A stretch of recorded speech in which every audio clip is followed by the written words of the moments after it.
तहरीक अदम एतमाद पर वोटिंग से कबल इस्लामाबाद में जलसे रोकने के मामले पर सुप्रीम कोर्ट बार एसोसिएशन की आईनी दरख्वास्त पर समाअत हुई। अटारनी जनरल खालिद जावेद और आईजी इस्लामाबाद सुप्रीम कोर्ट में पेश हुए, जबकि justice of Pakistan justice Umar Ata Bandial ने रिमार्क्स दिए कि दरख्वास्त गुजार चाहते हैं कानून पर अमल दरामद किया जाए। उम्मीद करते हैं तमाम सियासी फरीकें तहम्मुल का मुजाहरा करेंगे। इस्लामाबाद में सियासी सूरत हाल के पेश नज़र सुप्रीम कोर्ट बार के आईनी दरख्वास्त पर समाअत हुई।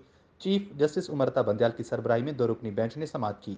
अटारनी जनरल खालिद जावेद और आईजी इस्लामाबाद अदालत में पेश हुए, जबकि सुप्रीम कोर्ट बार के वकील अदालत में पेश हुए। चीफ जस्टिस ने इस्तफसार किया कि अटारनी जनरल साहब, सुप्रीम कोर्ट बार ने अदालत से रुजू किया है। बार एसोसिएशन चाहते हैं कि कानून पर अमल दरामद किया जाए। आप भी अदालत से रुजू करना चाहते हैं। अमन आमा और आर्टिकल 95 की अमलदारी चाहती है।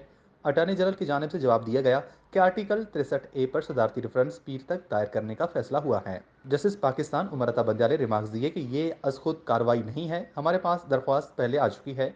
उन्होंने अटॉर्नी जनरल से इस्तफसार किया कि आज़ादी राय और एहतजाज के हक पर क्या कहेंगे, कल वाले वाक़े पर क्या कहेंगे, जिस पर जवाब देते हुए अटॉर्नी जनरल ने कहा, यह वाक़या आज़ादी राय और एहतजाज के खिलाफ था, कानून की खिलाफ वर्जी का कोई जवाब नहीं।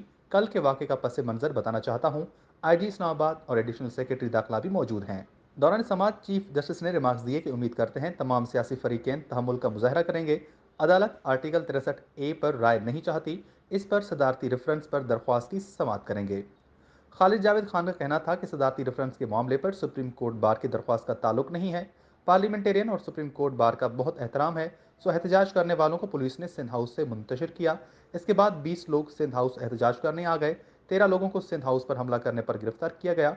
थाना सेक्रेटरेट में मुकदमा दर्ज कर लिया गया। आज मजिस्ट्रेट ने 13 मुजाहिरीन को रिहा कर दिया। चीफ जस्टिस ने रिमार्क्स दिए कि जो कुछ हो रहा है हमें उनसे मतलब नहीं, आइन की अमलदारी के लिए यहाँ बैठे हैं। क्या पब्लिक प्रॉपर्टी पर धावा बोलना भी काबिल जमानत जुर्म है? सियासी अमल आइन और कानून के तहत होना चाहिए। पब्लिक प्रॉपर्टी और कौमी इदारों को धमकियां मिली, अरकान और इदारों को तहफ़्फ़ुज़ आइन के मुताबिक मिलना चाहिए। सुप्रीम कोर्ट बार की यानी दरख्वास्त पर समाअत पीर तक मुलतवी कर दी गई।